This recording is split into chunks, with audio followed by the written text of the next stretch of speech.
Hello, sports fan. This is Stephen here for Sports Choice Plus. I'm bringing you a very special breakdown. I'm going to be covering the most likely to improve in the NFL. Before I get right into that, I'm going to make sure that you're subscribed to the YouTube channel so you can get all the updates and all the breakdowns. Without further ado, let's hop right into the news story. Looking at the landscape of the NFL, and you're seeing a lot of what's happened the last couple of years. We've seen the biggest surprises of 2023, 2024, and now we're going right into 2025 season, which is less than 100 days away. I'm looking at all 32 NFL teams. I'm looking at all of them, and I'm seeing who's going to take the next biggest jump. When you think about the biggest jump in the NFL, what team had a year last year that's going to improve the most this season? I know 2 years ago we saw the Houston Texans have a turnaround when they got C.J. Stroud and DeMeco Ryans. And you also saw in 2024 when the Commanders got Jaden Daniels and got Dan Quinn and got all the way to the NFC title game. This offseason, there was also a tandem that was reunited. When you think about one of the better win percentages, when you think of one of the better quarterbacks with the better throwing percentage, and it's not going to make rocket science to figure it out. It's not going to take a whole science team to figure it out, but I feel like Geno Smith with Pete Carroll in Las Vegas.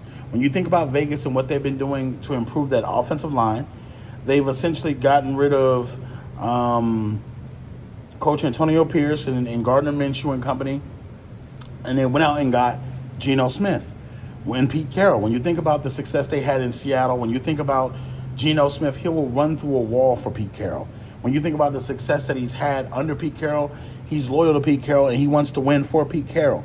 Pete Carroll is a player's coach, and we've seen what he's done with USC. We've seen what he's done with the Seattle Seahawks. We see how he's a player's coach and how he makes it to where anybody can start.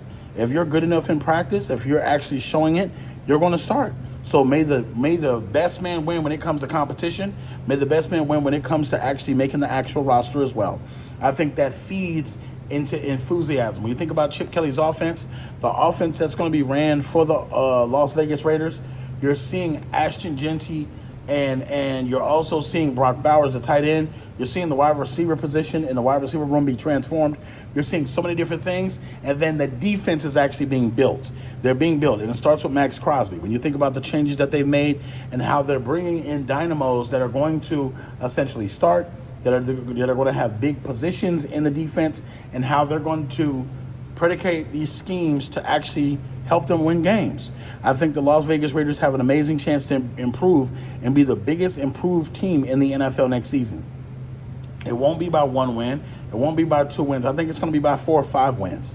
When you think about what they're capable of doing, and they possibly may eliminate somebody from making the playoffs and make the playoffs themselves. That's how good of an impact it could be in jumping from the Josh McDaniel era to the Antonio Pierce era, the John Gruden era, all the way into Pete Carroll now.